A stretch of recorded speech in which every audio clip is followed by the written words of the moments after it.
Rabbi ज़िदनी इल्मा सुब्हानक ला इल्मा लना इल्ला मा अल्लमतना इन्नका अंतल अलीमुल हकीम। अल्लाहुम्मा सल्लि अला मुहम्मद व अला आलि मुहम्मद कमा सल्लैता अला इब्राहीम व अला आलि इब्राहीम इन्नका हमीदुम मजीद।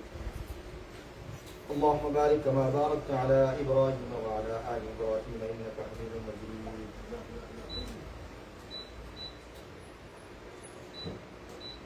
तकरीबन एक हफ्ते के बाद हो सका।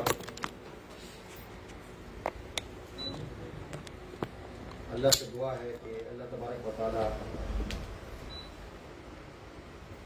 इन तमाम असफार को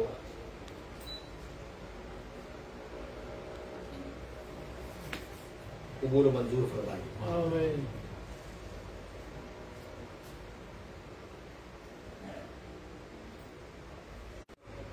होटल देखा है मूविंग पे, एक जमाने में वो 14 नंबर गेट होता था।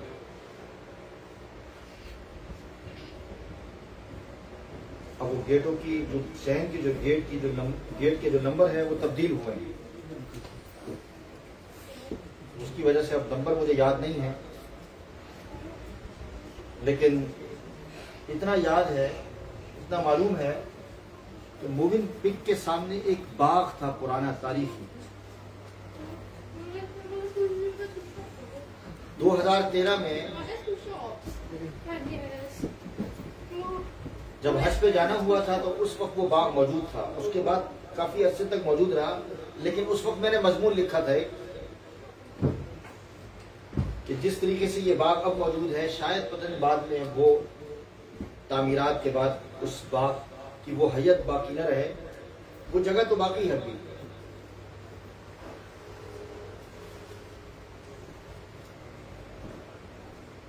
वो जगह तो बाकी है, लेकिन उस तरीके से नहीं है। अभी मजीद उस मस्जिद नबी की तोसी का काम हो रहा है, तो उसकी वजह से उसको थोड़ा सा उसमें कुछ तब्दीली आई है, कुछ काम हो रहा है। लेकिन वो पुराना जो बाग था या जिस हैयत पे था वो अब नहीं है। बहुत सारी चीजें ऐसी हैं। उस बाग की तारीख क्या है? अगर कोई आपसे पूछे कि उस बाग की तारीख क्या है और उस बाग का नाम क्या है,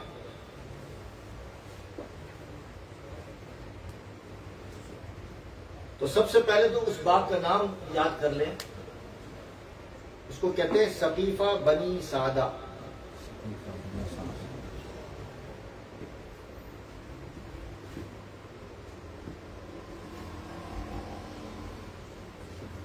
इसकी तारीख क्या है? अब ये बाग तो बाद में बना था ना, बहुत बाद में बना, लेकिन उसी जगह पर, उसी मकाम पर अंसारे मदीना बैठा करते थे, मजलिस होती थी। उसकी बहुत सारी फजीलत है, लेकिन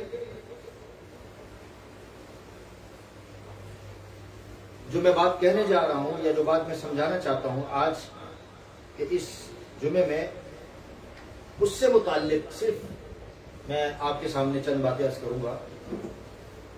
एक फजीलत तो यह भी है कि नबी अकरम सल्लल्लाहु अलैहि वसल्लम वहां तशरीफ लाते थे और वहां एक कुआं था, वहां का पानी भी नोश फरमाया था।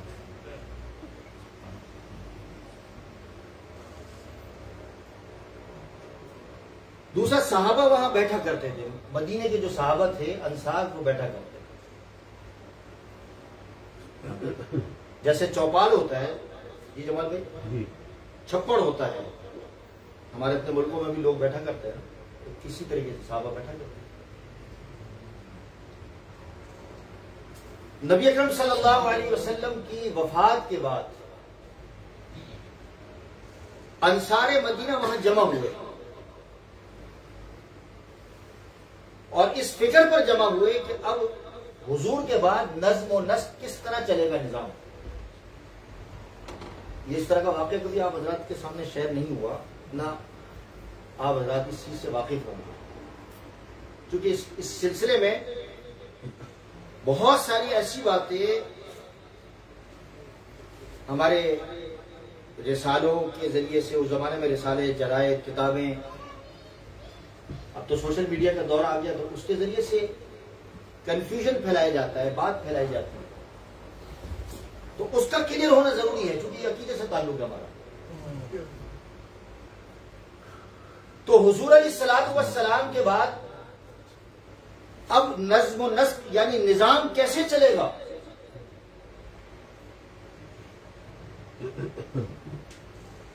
तो उस जमाने में अंसारे मदीना में जो उस जमाने के जो बुजुर्ग साहबी थे,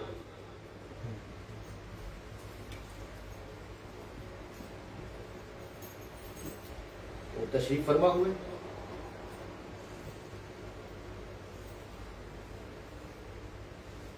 और वहां गुफ्तगू होने लगी।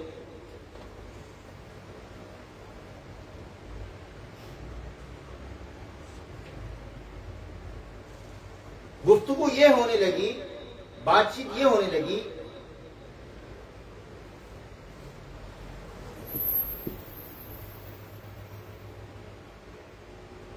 कि अंसारे मदीना वो हैं कि जिन्होंने सहाबा जो महाजिरीन थे उनकी खिदमत की है।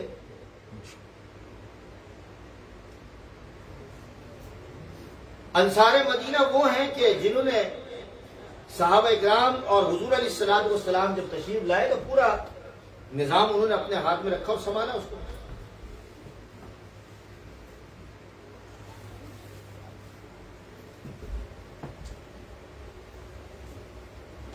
तो होना ये चाहिए,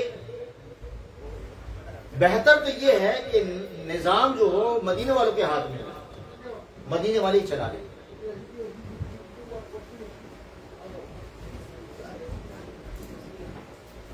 उम्मन ऐसा होता था उस जमाने के अंदर,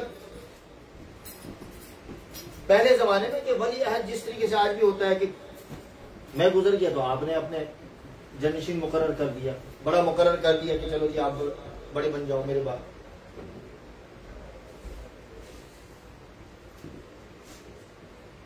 वली अहद मुकर्रर कर दिया, चले जी आप वली अहद हैं।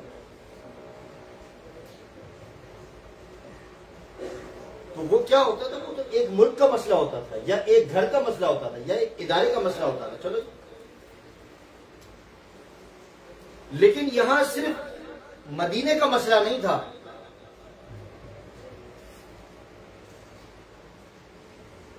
यहां तो एक निजाम का मसला था और पूरी अरब दुनिया का और पूरी दुनिया का मसला था कि भाई पूरी दुनिया का नज़्म व नस्क जलाना था हुजूर अलैहिस्सलातु वस्सलाम के बाद। तो कहीं से बात कहीं चल पड़ी और जिस तरीके से कहीं कोई बात चल रही होती है, एक शख्स आया हजरत अबू बकर सिद्दीक रज़ियल्लाहु ताला अन्हु के पास, कहा कि भाई वहां तो ये बात चल रही है, अदरिकू हादिल उम्मा, इस उम्मत को जो है आप संभाल लें, ऐसा ना हो कि ये उम्मत हलाक हो जाए, आपस में झगड़ने लग जाए और एक इंतशार की कैफियत हो जाए कि इंतशार हो जाए।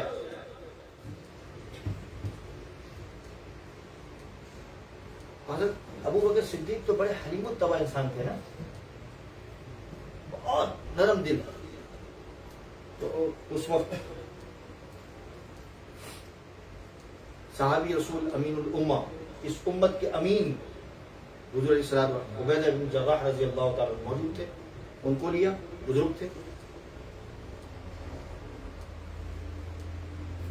और साथ हजरत उमर फारूक रज़ियल्लाहु ताला को ले लिया, चले कि चलते हैं वहां देखते हैं होता क्या है,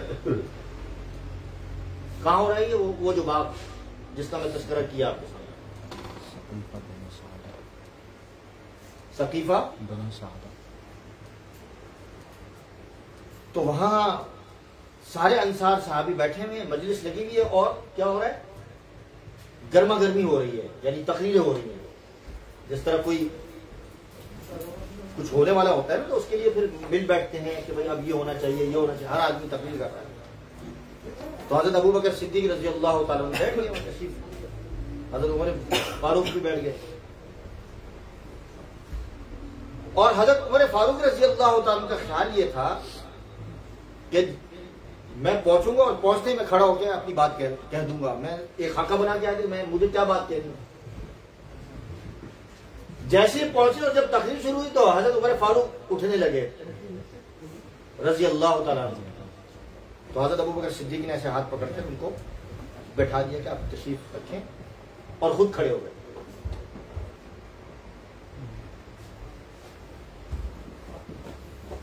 और पहले अंसारे मदीना से हुजूर अलैहिस्सलातु वस्सलाम की ताज़ियत की।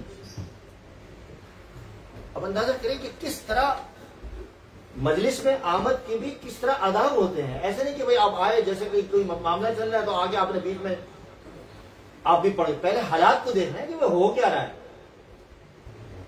और जो वाकया हुआ है, जो हादसा हुआ है, उस पर आदमी को उससे पहले देखना है कि भाई ये हादसा हुआ है, सदमे का माहौल है। इसमें अदब यह है कि पहले ताज़ियत की जाए। और किससे ताज़ियत की जाए? अंसारे मदीना से ताज़ियत की जाए, क्योंकि वो मेजबान थे हुजूर अलैहिस्सलातु वस्सलाम के, तो ताज़ियत कर दी। फिर अल्लाह की तारीफ बयान की उन्होंने, और फिर उसके बाद उन्होंने अंसारे मदीना की तारीफ फरमाई और उनकी खिदमत का जिक्र किया कि उन्होंने हुजूर अलैहिस्सलातु वस्सलाम ऐसे हालात के अंदर मक्का में सहाबा को, महाजिरीन को ऐसे मौके पर अखुवत का मुजाहिरा किया, मवद्दत का मुजाहिरा, मोहब्बत के साथ पेश आए और उनको जगह दी। आपको अगर इस मुल्क में कोई जगह दे रहा है, आपको आने वीजा दे रहे हैं, मकान दे रहे हैं, सब कुछ दे रहे हैं, मुराद दे रहे हैं, और यहीं आके आप बिगड़ जाए और यूं आप खड़े हो जाएं, ये तो ज्यादती है ना भाई, नाइंसाफी है कि नहीं जी ये मुल्क तो मैं हूं, मैं इसके चलाने वाला बन। ऐसे तो नहीं होता, हर एक का इंतजाम होता है। तो पहले सहाबा की तारीफ की, सहाबा अंसारे मदीना की तारीफ की कि भाई आपकी बड़ी खिदमत है, आपकी बड़ी कुर्बानियां हैं। जब ये बातें हुई तो लोग रोने लग गए, सारे अखबार हो गए, आंखों से आंसू निकलने लग गए कि हज़रत अबू बकर कैसी बातें कर रहे हैं। एक तरफ मजलिस गर्म थी किसकी, कि भाई नज़्म नस्क की, कि भाई अब किसको मुकर्रर किया जाए।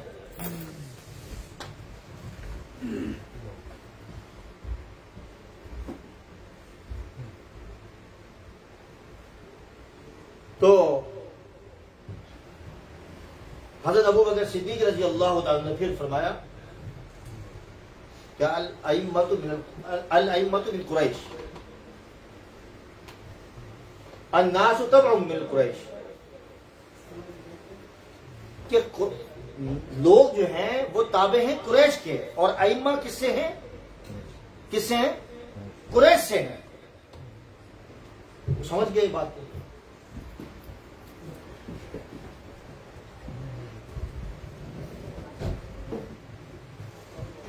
तो फरमाने लगे कि यानी अब हुजूर अलैहिस्सलातु वस्सलाम के बाद अगर किसी को खलीफा बनना है, इमामत के मकाम पर फाइज करना है, तो उसका ताल्लुक कुरैश से होना चाहिए।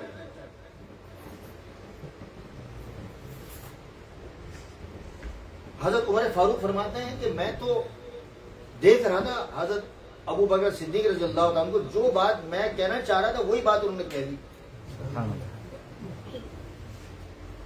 लेकिन एक बात ऐसी कही कि उससे मैं मुत्तफिक नहीं था।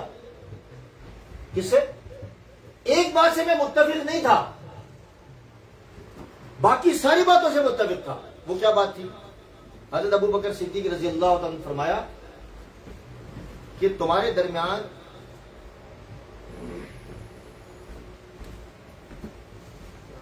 दो बुजुर्ग सहाबी मौजूद हैं, इनसे बैत कर लो। फरमाया कि एक उबैदा इब्न जर्राह मौजूद है, इनके हाथ में बैत कर लो, और एक उमर फारूक है। हजरत अबू बकर ने अपने आप को पेश नहीं किया। आप अंदाजा करें, जो लोग थाने देते हैं ना, और उन तानों को हम कबूल भी कर लेते क्योंकि हमें पता नहीं होता वाकई का, हमें तो वाकई का ही नहीं पता कि वाकया क्या हुआ और कहां हुआ और क्या हुआ था। हम सुनते रहते कान से, अच्छा ये हुआ, झगड़ा हो गया वहां, हुजूर के जाने के बाद साहबा आपस में झगड़ने लगे। ये बात चलती है ना, हुजूर के बाद सहाबा झगड़ने लग गए खिलाफत के मसले पर। यहां कोई झगड़े की बात आई सामने?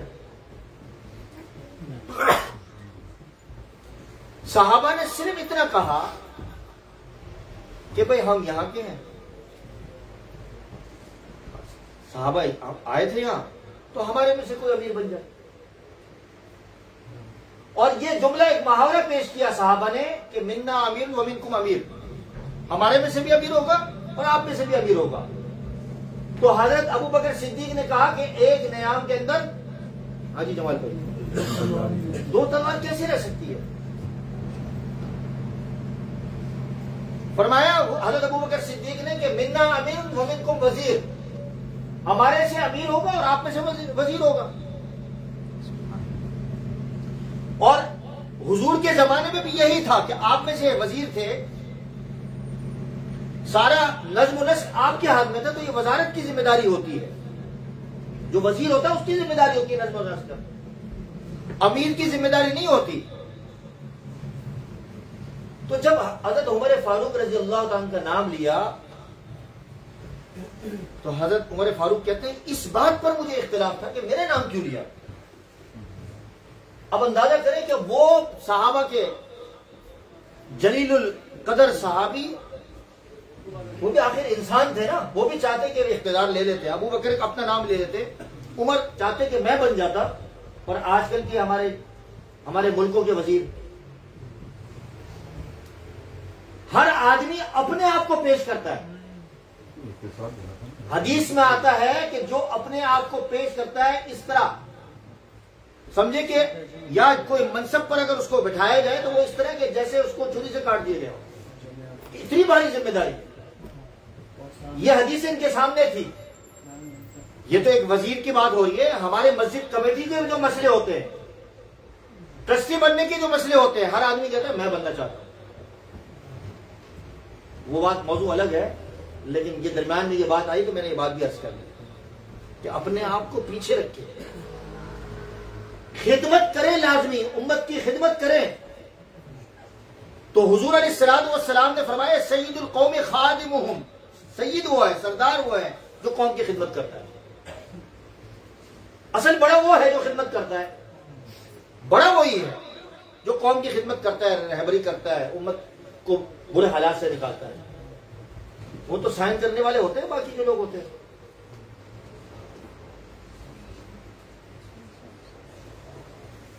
तो हुआ क्या फिर? सारे साहबा मुत्तफिक हो गए इस बात पर।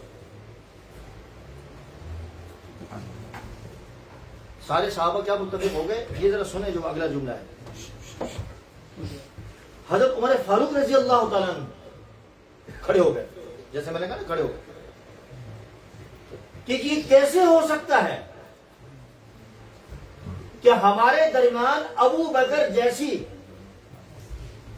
हस्ती मौजूद हो और मेरा नाम आ जाए, लोग मेरे हाथ में बैठ करें। उमर रजी अल्लाह ताला अभी बैठ के लिए हाथ बढ़ा रहे थे, तो दूसरे साहबी, तीसरे साहबी उनके हाथ में बैठ कर। अभी ये बात चल ही रही थी कि उमर ने जब ये बात कही कि अबू बकर जैसा आदमी मौजूद होंगे कि मेरे हाथ पर तुम बैठ करो, तो सारे साहबा एक के बाद दीगरे। और उमर कहते हैं मैं अभी हाथ बढ़ा रहा था, एक साहबी ने हाथ पकड़ लिया अबू बकर पर, तो मैं बैठ करता हूं। और ये बैत किसकी थी भाई? 250 बैत खिलाफत थी। और एक बात और जहन में रखें कि खलीफा बिला फसल का जो लफ्ज है वो हजरत उमर फारूक रजी अल्लाह तआला के इस्तेमाल नहीं होता। जब आप उनके मजार पर जाते हैं, पता नहीं आप लोग किस तरह पढ़ते हैं, मुझे नहीं मालूम, उसको भी सीख के जाए।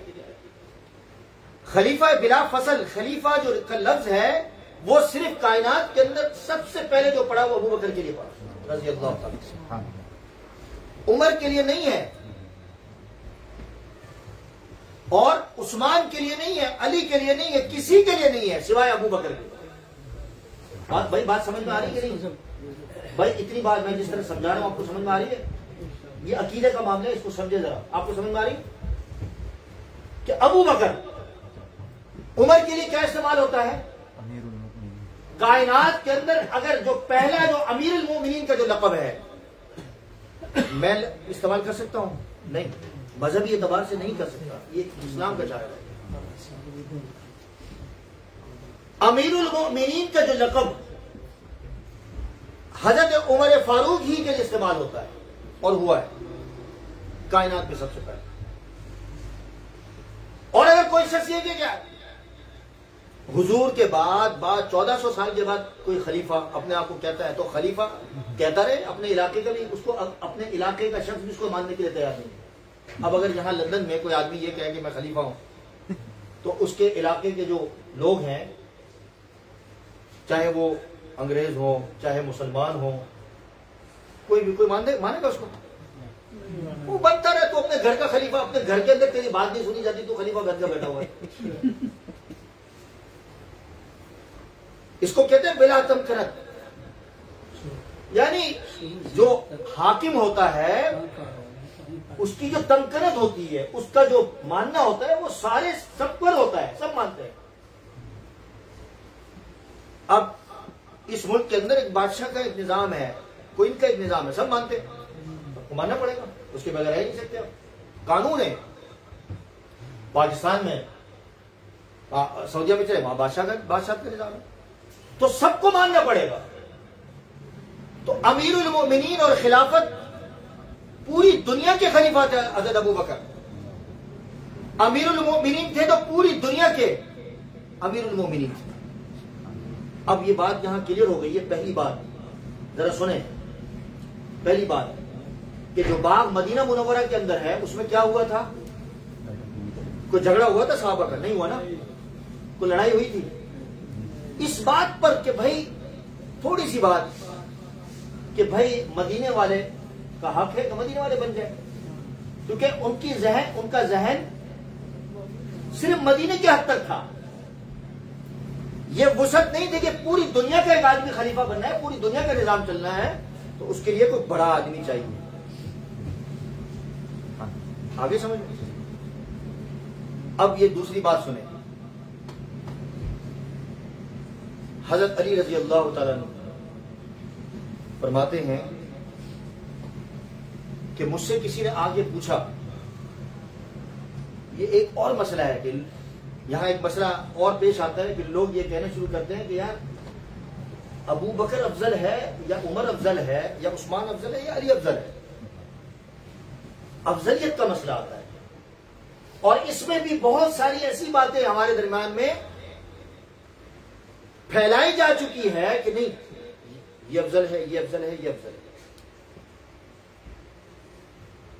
मुसलमानों का और अहले सुन्नत वल जमात का यह अकीदा है, पूरी दुनिया के मुसलमानों का यह अकीदा है, और यह सिर्फ मेरा और तुम्हारा अकीदा नहीं, बल्कि हजरत अली का अकीदा है। हजरत अली मिंबर पर बैठे हुए थे, किसी ने आगे कहा कि आप अफजल, अबू बकर अफजल हैं, उमर अफजल हैं या आप अफजल हैं? इन दोनों से, इन दोनों में अफजल अबू बकर हैं या आप अफजल हैं? तो फरमाने लगे कि पूरी उम्मत के अंदर सबसे अफजल तरीन, अंबिया के बाद पूरी उम्मत के अंदर जो अफजल तरीन इंसान है, कौन है? कौन है? अबू बकर सिद्दीक रज़ी अल्लाह तआला। फरमाया कि मैं, उसके बाद उमर है, मैं तीसरे का नाम भी ले सकता हूं। फिर फरमाया सुम्मा उस्मान, सुम्मा उस्मान, सुम्मा उस्मान। और फिर हजरत अली ही की किताबों में, उनकी रिवायात के अंदर, तारीखी रिवायत, अच्छा यहां शाह वलीउल्लाह मौदूदी देलवी रहमतुल्लाह अलैह फरमाते हैं कि ये जो बात मैं कर रहा हूं ना, आपके सामने जो बात की हजरत अली ने, 80 रावी मौजूद हैं, 80 लोगों ने इस बात को रिवायत किया कि जो हजरत अली ने फरमाया इस बारे में, इसमें किसी की कोई शक की बात ही नहीं है। और फिर फरमाया कि अगर कोई शख्स अबू बकर के बाद, यानी अबू बकर से किसी को कोई अफजल समझता है, तो उसको मैं सजा दूंगा। भाई उसको मैं क्या करूंगा? सजा दूंगा। इतनी सख्ती फरमाई कि नहीं, अबू बकर अफजल। लोग भी छेड़खानी करते हैं ना, जैसे वो मस्जिद वाले मुक्तदी इधर आ जाए, यहाँ के मुक्तदी उधर चले जाएं, इमाम को छेड़ते हैं लोग, कभी उधर चले जाते हैं कभी उधर, कि वो यूं कहता है वो यूं कहता है। होता है ये माशरे के अंदर। तो हजरत अली रजी अल्लाह तआला मदीने से कहां गए थे जी? बताए ना, कुफा गए थे। तो कह रहे थे, एक आदमी कहने लगा कि आप मदीना को छोड़कर कुफा आए, अपनी मर्जी से आए? ये एक सवाल। अब देखिए सवाल का क्या मतलब है, इतनी सी सवाल करते, तीली लगाने के लिए इतना काफी होता है।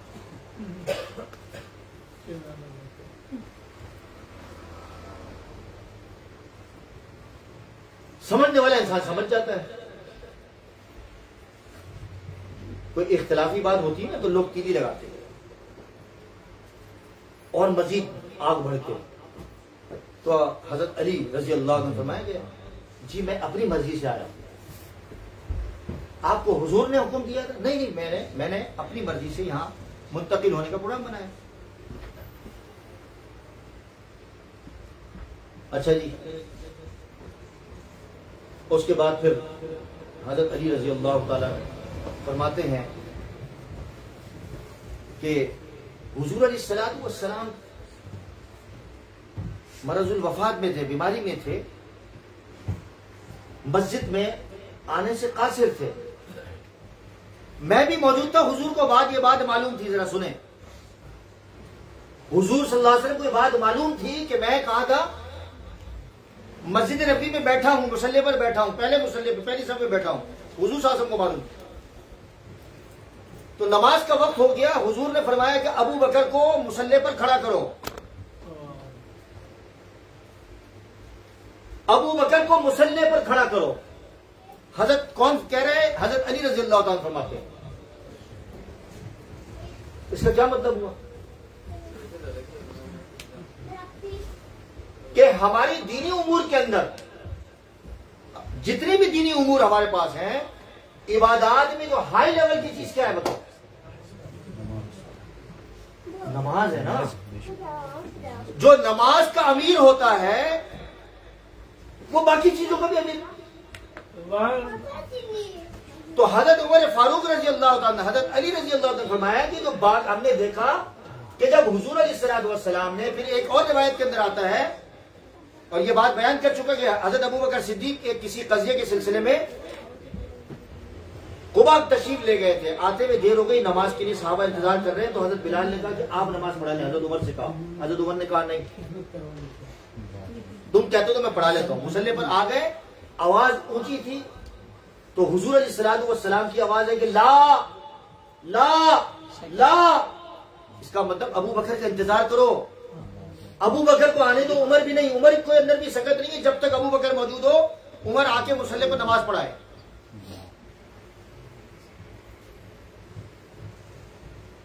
तो उमर ने भी नमाज नहीं पढ़ाई। तो हजरत अली फरमाने लगे कि भाई जब दीनी उमूर के अंदर नमाज का जो मामला आता है वो हाई लेवल का मामला है। तो हमने जब इसमें देखा तो सहाबा सारे मुत्तफिक हो गए कि हजरत अबू बकर सिद्दीक रज़ी अल्लाह तआला खलीफा है। तो सबने इत्तेफाक कर लिया, किसी ने इख्तिलाफ नहीं किया। तो हजरत अबू बकर सिद्दीक रज़ी अल्लाह तआला का रैंक जो है खुलफाए राशिदीन जिसे कहते हैं, पढ़ते हैं कुरान करीम में भी आयतें हैं।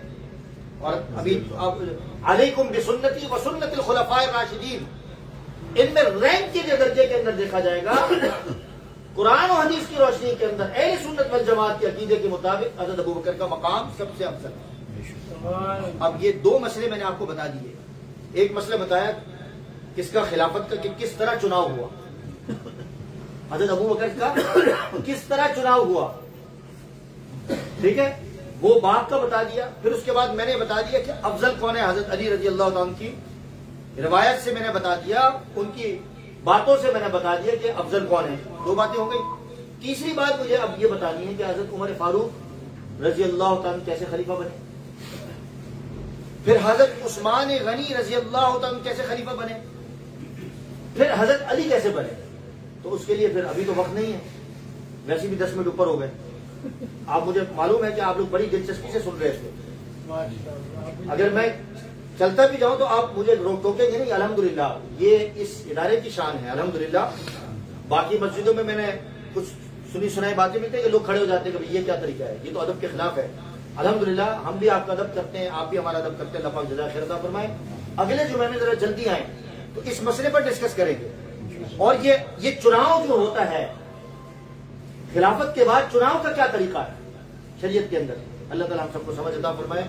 बीमारों के लिए दुआ फरमाए, अल्लाह ताला सबको शिफाए कामिला आजिला मुस्तकिल अता फरमाए।